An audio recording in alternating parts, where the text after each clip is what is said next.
Hello everyone and welcome to your video lesson of physics, and in this lesson I'll be solving some of the past paper questions from the section of Newtonian Mechanics. So Newtonian Mechanics, it is basically the section that includes the chapters like kinematics, dynamics, mass weight density, turning effect of force, and pressure and elastic deformation. So I have compiled some of the questions from pretty much all the topics that I've mentioned, and I'll be making 4 to 5 videos about this section only, because this section many of the students find this one very tricky, especially the chapters of kinematics and dynamics and also pressure to some extent. So I'm planning to make at least 4 to 5 videos about this section before we proceed to the second most difficult one, or probably the most difficult one, back to electricity and electromagnetism. All right, anyway, let's move on to the first question.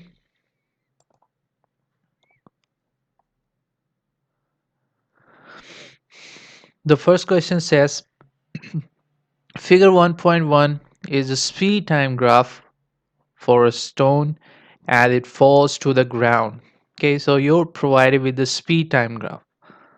All right, so on y-axis they're representing speed with the unit in meter per second, x-axis they represent time with the unit second.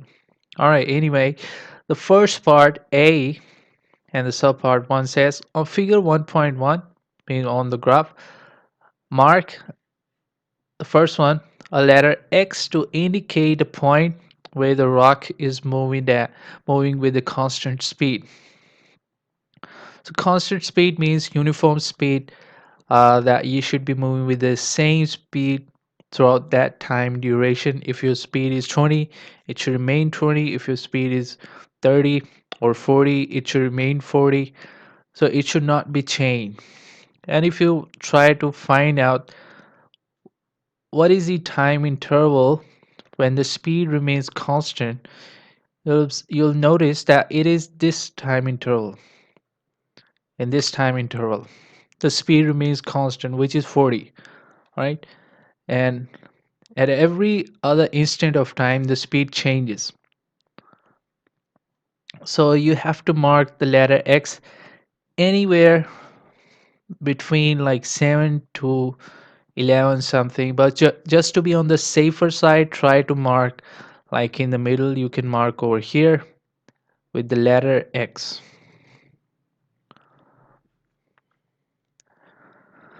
All right, then we have the next one, a letter Y to indicate a point where the rock is decelerating. Now this one is, sometimes this one may get confusing because you hear the word decelerating, and for I don't know for what reason, for some of the students, the first impression that they would get from this thing, from decelerating, would be downward slope or decreasing slope, like this portion. But it's not the portion that represents deceleration. You have to think about it. Deceleration means when your speed decreases, or your velocity, in this case is just the same. When your speed decreases, that is the deceleration, right? So I'll be writing over here deceleration, that corresponds to decrease in speed.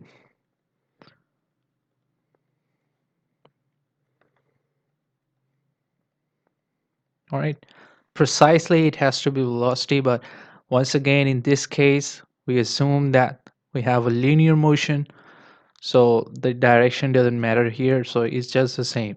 When I write speed or velocity, would just mean the same thing. So deceleration means when the speed decreases, right? The speed has to decrease. If the speed was previously 30, it should not be something less than 30. It may be like 25 or anything. If the speed was previously 40, it should now be less than 40. All right, that's the main thing.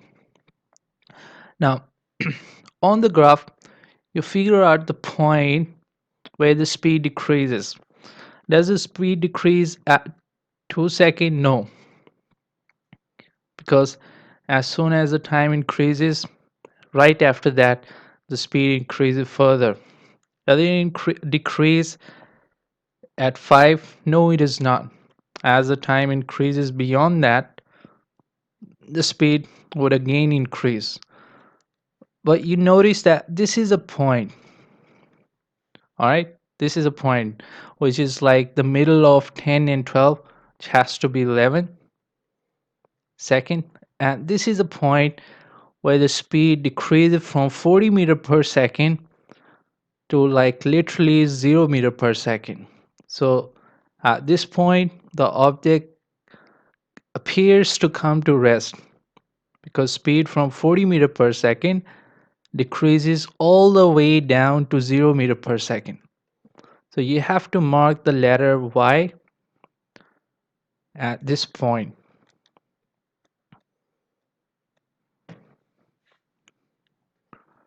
So for the letter X, you can mark it anywhere in that range, right? Letter X can be marked anywhere in this range, but for the letter Y, you have a very precise point because there's no other point or no instant of time where the speed decreases other than 11 seconds. So you have to be careful with it. All right, the next one we have question number 2.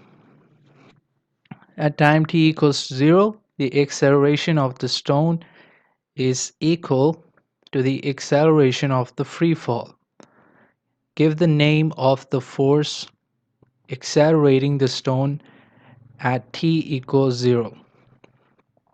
All right, so basically, if you go back to the graph, you'll find out that at t equals 0, meaning at this point, the speed of the object is 0, right? The speed of the object is 0. And if the speed of the object is 0, there would be no air resistance. So the force air resistance is not there, right? Now, what force is there? It's the weight only, weight of the object. So you can straight away write here weight. Now, many of the students are tempted to write gravity,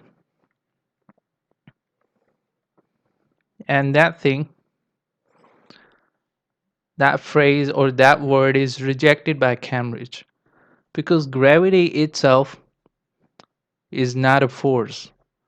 All right, gravity is, you can say, the cause of the gravitational force. So either you can write gravitational force or you can simply write weight, right? So gravity is the cause and gravitational force is the effect. So you have to write either gravitational force or weight. All right, weight is the force that is there due to gravity.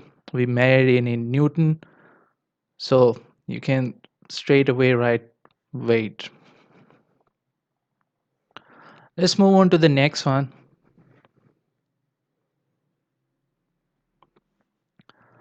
The weight of the stone is 4.0 Newton. As the stone falls, the force F of air resistance acting on the rock changes. State the value of F at the time t equals 0. All right. State the value of F at time t equals 0. Like I said, at time t equals 0, the force F, which is representing the air resistance, right here, the force F, it represents the air resistance. So you go back to the graph, you focus on the point 0 second, the speed of the object is 0, and if the speed is 0, the air resistance acting on it would also be 0. So like you can write 0 here. 0 Newton. Alright, unit they have already written, so no need to write the unit once again. Alright, moving on to the second part. State the value of F at the time 10 seconds.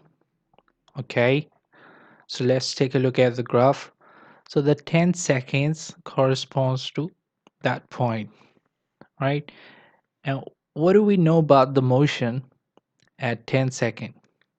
Well, at 10 second, the speed of the object is uniform. So that implies that the forces acting on the object would be balanced, all right? Because 10 second represent this point, and this point in the graph represents a straight line. In speed time graph means uniform speed, and if the speed is uniform, forces would be balanced, or the net force would be zero. All right, uniform speed that corresponds to forces balanced or balanced forces.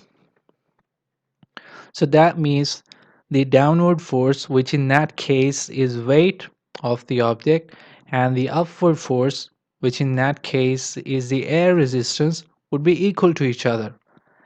So if the weight of the object was 4 Newton, then at that stage, the air resistance would also be 4 Newton. So you can write like 4.0 in two significant figures. And I'll be writing the caption here as at this point, this is not the part of the question. It's not the part of the question. I'm just writing here for reference. At this point, speed is uniform.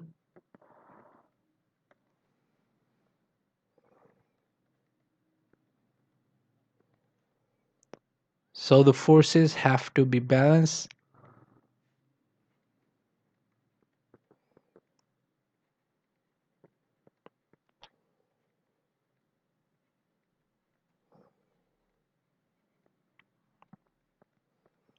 And balanced forces means we were given with one force, downward force. Downward force was given as 4.0 Newton, which is the weight of the object, and the upward force has to be just the same.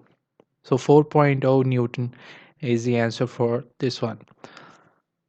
And by the way, yeah, once again, this question is from the very recent, not very recent, but basically from the specimen paper.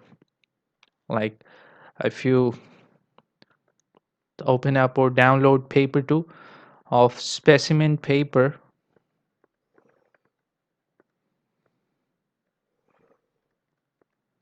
for the year 2023, all right, you'll find the very first question in that paper would be this one in paper 2. Suggest why F changes between, once again, the capital F here stands for the air resistance. Okay, I've highlighted it. You can see F stands for the air resistance. Suggest why F changes between t equals 0 and t equals to 10.0 second. Okay, let's take a look at the graph. So you see one thing, at 0 second and at 10 second, the object has different speed, right? The speed of the object is different.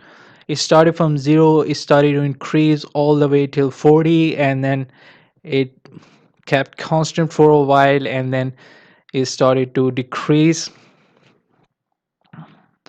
So F here represents air resistance, and air resistance basically depends on the speed, and during the duration 0 to 10 seconds the speed decreases, so the air resistance would also decrease. So you can write here, because the speed varies from 0 to 10 seconds,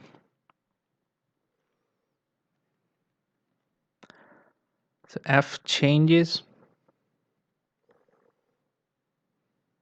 between 0 to 10 seconds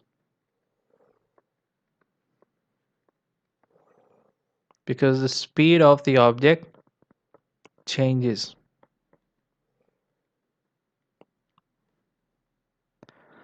Because the speed of the object changes.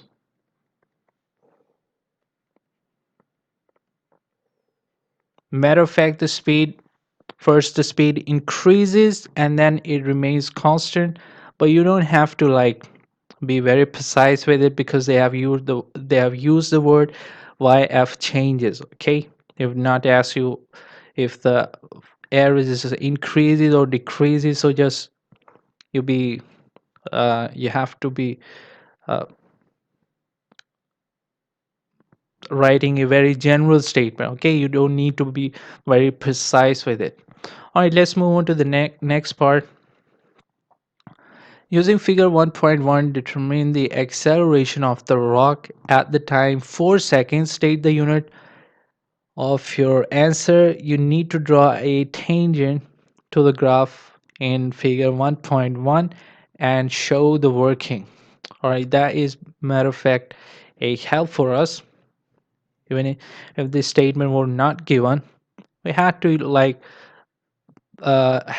the tangent anyway.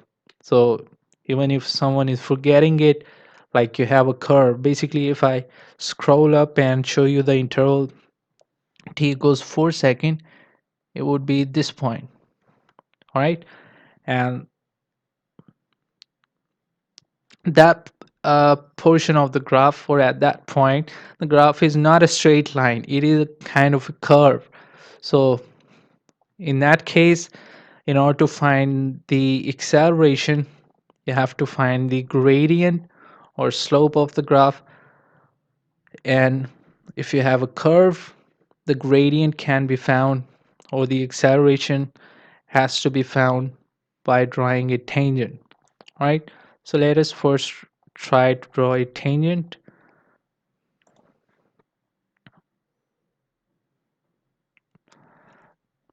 Let me pick up a sharp line. I think that would be enough. And you make sure that the line touches 0.4 second, exactly the 0.4 second only, and no point else.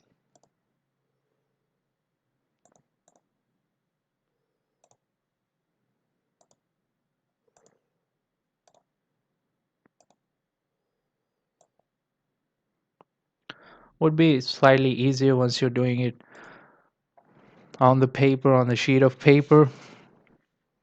Might be a little bit awkward here, but the concept is there that you need to draw a tangent. Now once you draw a tangent, you can choose any 2 points on that line. Okay, on that straight line you can then choose any 2 points.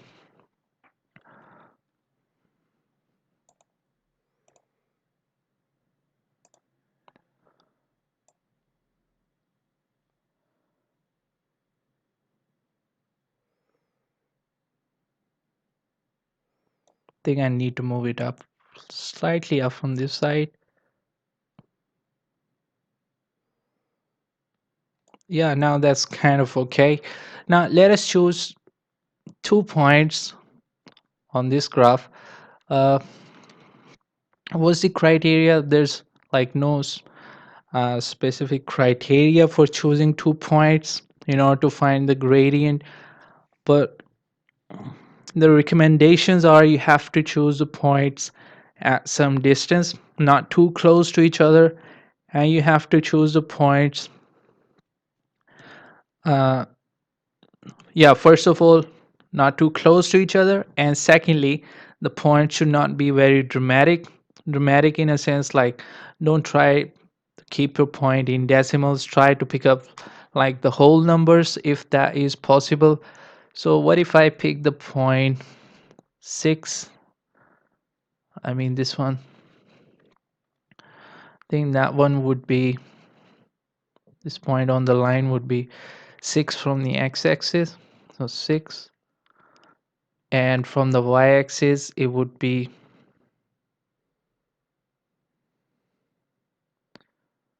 42, 40, kind of 43. See, so basically this line represents 42 on y-axis, this line represents 42, then this line would be 44, this line would be 46, this line would be 48, and the last line would be obviously 50. And if you get a line between these two red lines, like this one for instance, that would represent 43, this one represent 45, this one represent 47, this one would represent 49, because 5 lines are separating the value from 40 to 50. That means one small line represents 2 units. All right, I have chosen 1 point. I need another 1 point in order to find the gradient, and let me choose the point.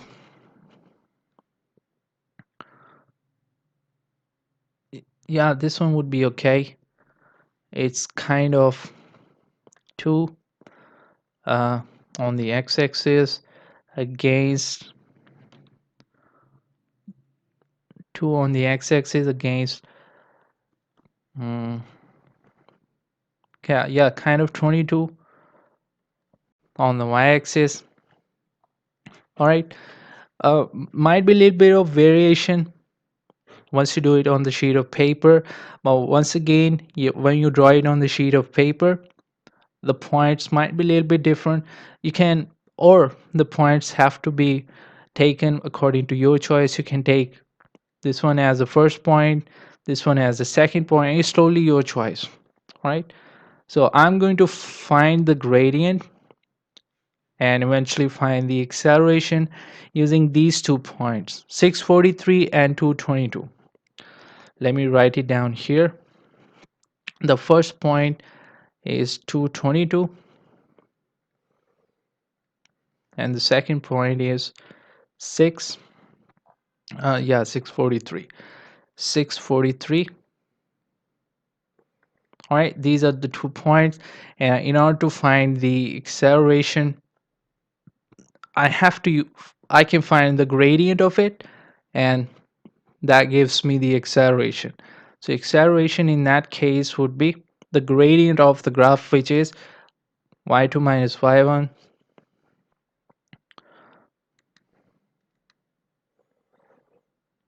over x2 minus x1.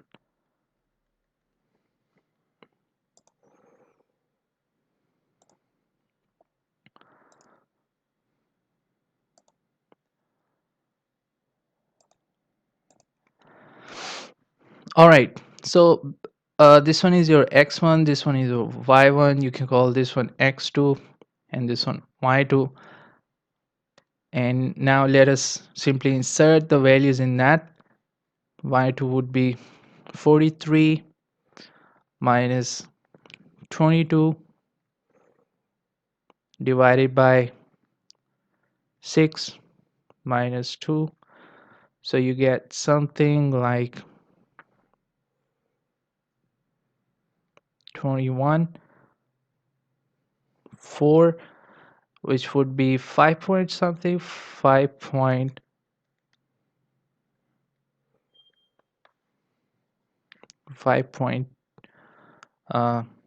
21 2 5.2. All right, so from here just you need to either on the calculator find the gradient, and that gives you the acceleration in that case. Yeah, 5.25. So I'll be writing over here 5.2. All right, just leave our answer. You can leave it to two significant figures, so that would be 5 point something like 5.3, and the unit of acceleration would be meters per second squared. To write it like that would be something like this: 5.3 and the unit meter per second squared. Or you can write it like this.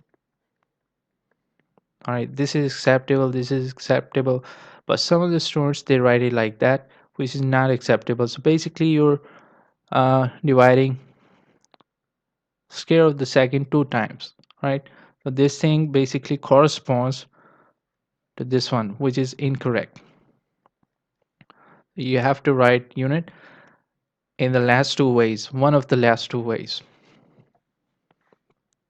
Now once again, the value of acceleration might be a little bit different, 5 point like 1, it can be 5.2, 4.9.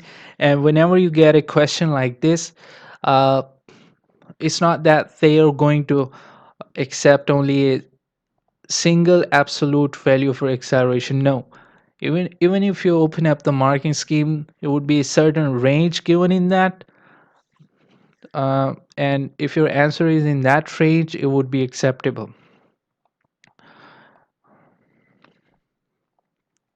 All right, and once you do it on the sheet of paper with the help of a scale, with the help of a ruler, your answer would be even more precise. Anyway, let's move on to the next one. The mass of the stone is 408 grams, right? Less than half a kilogram. So that is like, I'm going to straight away convert it into the standard unit, which is the kilograms. So not 0.408 kilograms. All right. Then what we need to do is determine the force F of air resistance acting on the rock at time 4 seconds show you working. All right. So the acceleration at 4 seconds was, we basically calculated already. And now you write down the formula. Force equals to the resultant force equals to mass times the acceleration, and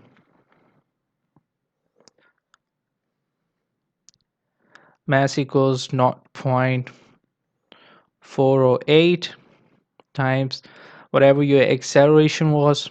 Right, once again I'm just underlining it because acceleration might be a little bit different once you do it on the sheet of paper. So whatever your acceleration was, write that acceleration over here, then you hit it on the calculator. 5.3 times point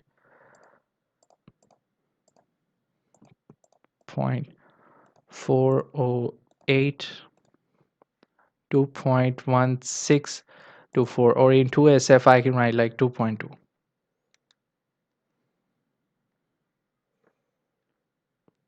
All right, the unit is already there, no need to write the unit another time.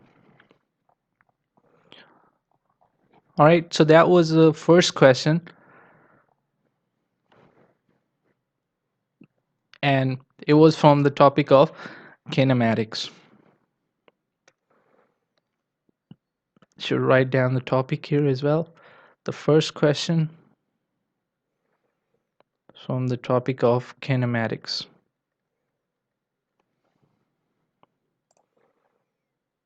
All right, everyone. So here's the second question that we have for the practice of Newtonian mechanics. And for this one, the second question, it is basically from the topic of pressure. So I can just write it over here.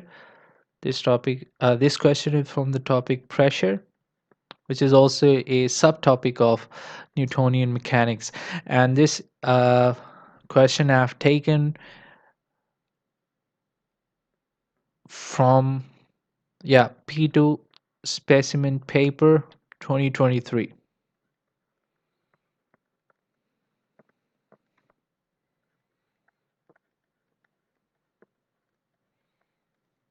All right, so let's start with it. A passenger in an aircraft seals some air inside a plastic bag, and then you can see that. Explain how the particles of the air in the bag exert a pressure on the inside of a bag. Okay, that's a straightforward one. that you have to know that pressure is basically force per unit area.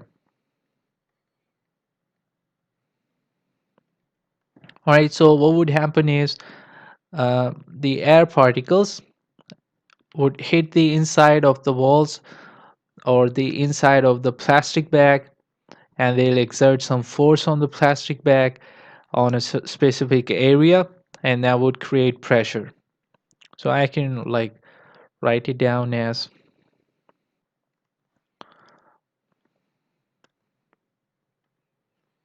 when the air particles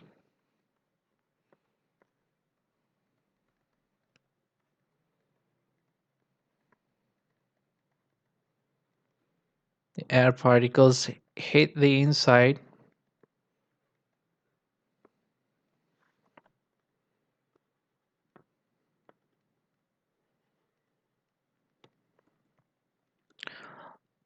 of the plastic bag,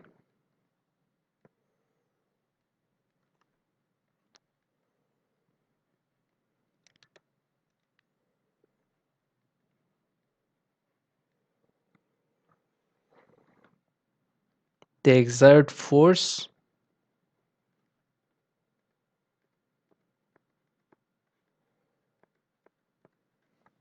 on certain area,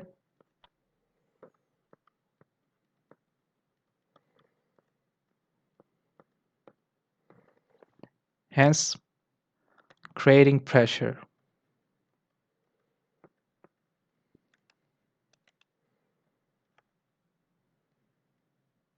or exerting pressure.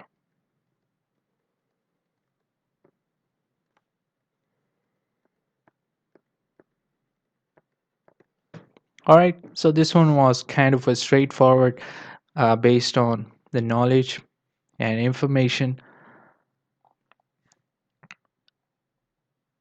Let's move on to the next one. Part B. When the bag is closed, the pressure of the air inside the craft is 80 kilopascal and the bag contains 500 cubic centimeter of air. Okay. When the aircraft is on the ground, the pressure of the air inside the craft is 100,000 pascal. Calculate the volume of the air inside the bag when the aircraft is on the ground. All right, so like this is very popular question in which the pressure changes. See, previously the pressure was 80 kilopascal and now it is 100 kilopascal, and the volume also changes from 500 cubic centimeter to some new value. Okay, we don't know about it. Basically, we need to find the new value of volume, which should be something less than 500. Right, how do we know that? Because if the pressure increases, right, this is what we study in theory, that if the pressure increases, the volume would decrease. Right, then there are certain terms and conditions as well which need to be kept constant. um, Basically we have a question as well related to those terms and conditions, so it would be discussed over there as well. But right now you're given with two values of pressure. I can call this one P1 and this one would be P2. So pressure is being increased and V1 is 500 cubic centimeter and V2 needs to be calculated. V2 needs to be calculated, which would which should be something less than 500 because the pressure is being increased. All right, so let's apply the formula that we have. All right, so in this topic we study one formula for the that the product of pressure and volume always remains constant,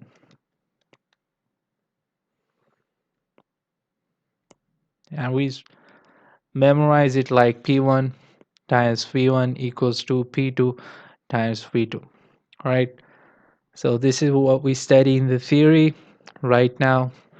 Not going into the details of that formula. This is for the theory lesson. Right now we are at the past paper practice. So I assume that you should be aware of this formula. Okay. So the only unknown thing here is V2. Yeah, that's the only unknown thing. Just write it with the red one. Yeah, you just need to calculate V2 and let us insert all the given values and try to solve this one. P1 was 80 times V1 was 500. All right, now P2 was like 100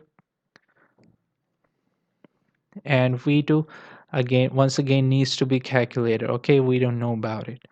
V2. Now there are a couple of things I've done, like I've not converted kilopascal into pascal because both the values of pressure P1 and P2, both of them are given in kilopascal. So that would be eventually cancelled out.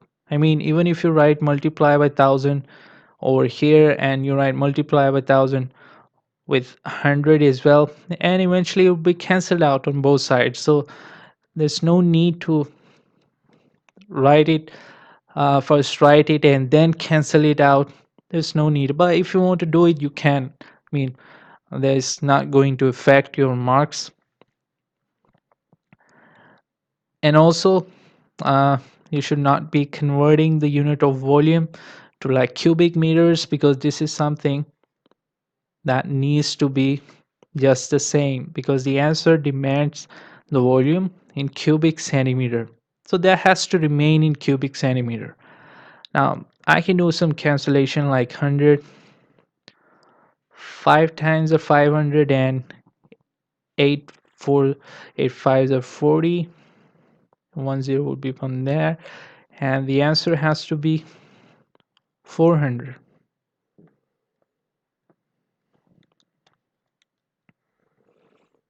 All right, 400 cubic centimeter has to be the answer of this one.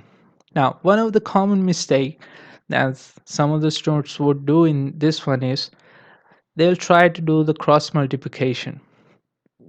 I mean, the standard cross multiplication is not applicable here, or if you have, if you're going to take the reciprocal, then it is acceptable, otherwise no, because what they'll be doing is pressure on this side and volume on this side. So if the pressure was 80, the volume was 100, and if the pressure is now 100, the volume would be x, and then they'll cross multiply these things. But that's a mistake, you know.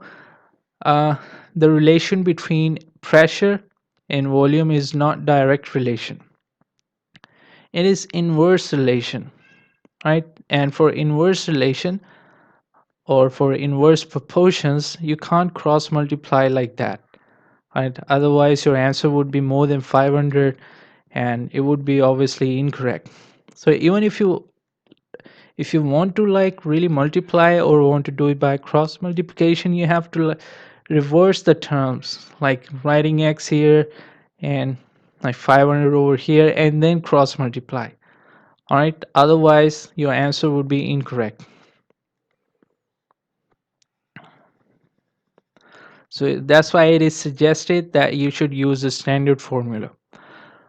All right, state one assumption that you made in your calculation in part 1. So this relation, that product of pressure and volume remains constant, this works that if you keep everything else or everything else remains the same, which in this case means the temperature, because if you change the temperature, now you're studying the relation between pressure and volume. All right, now everything else has to be the same. If you change the change in temperature would affect the amount of volume, it would affect the amount of pressure. So how come you understand the relation between pressure and volume? All right. So the relation between pressure and volume, the product is constant if the temperature is constant, and obviously you want to like increase or decrease the amount of gas because you want to measure or you want to investigate the relation of pressure and volume for a certain amount of gas. And the amount of gas, the mass of that gas should not be increased or should not be decreased. So mass of the gas has to remain constant. All right. So from these two, you can write any one of the statements. So I'll be writing the more popular one, that is temperature remains constant. All right, temperature remains constant.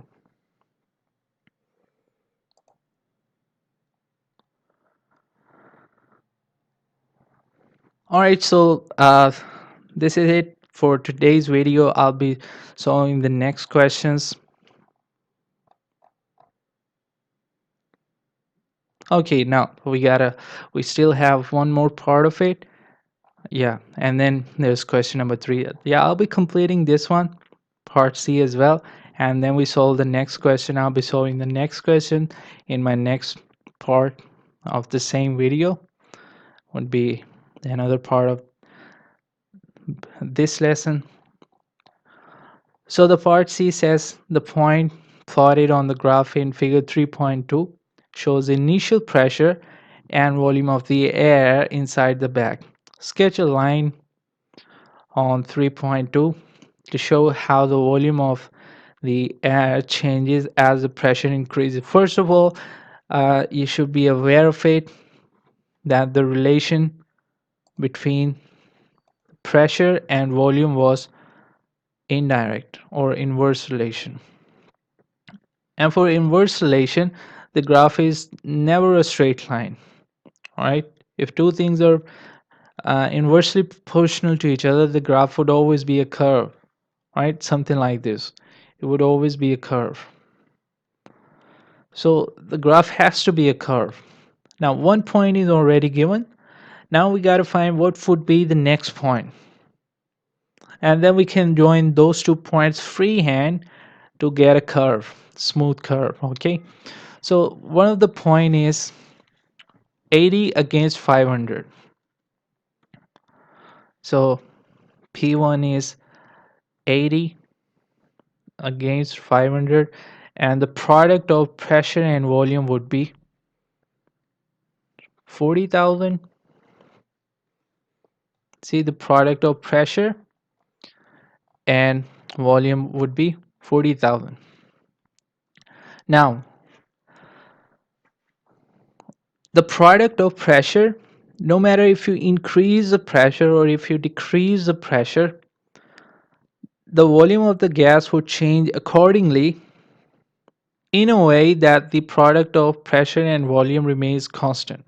Now, what I'm trying to say is, in this case, the pressure was 80 kilopascal, or let's ignore the unit, pressure was 80, and let's say now the pressure is 100. I've increased the pressure to 100. The amount of volume would be in such a way that the product of pressure and volume would once again be 40,000. Now, what number do I need to multiply 100 with so I get 40,000? Well, it is 400. All right, so that can be the other point. You can, and where is that point? 100 on the x-axis and 400 on the y-axis. 100 in kilopascal, so 100 on the x-axis and 400 on the y-axis would be, yeah, someplace over here. All right, if you choose another point, the other point would be in such a way that at that point product of pressure and volume is once again 40,000. All right, this is once again according to Boyle's law, that product of pressure and temperature remains constant. So as soon as you have 2 points, no need to like find go for the third one. Just join these 2 points freehand. Try to keep the line smooth as possible. Once you do it on the sheet of paper, it'll be easy for you. All right, it should be a smooth continuous curve. It should not be much dramatic.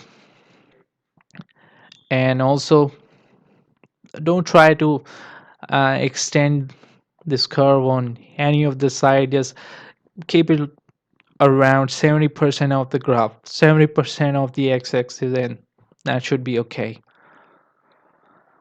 All right, everyone, so that's it for this video. I'll be solving the next question in my next video lesson. Take good care. Allah Hafiz.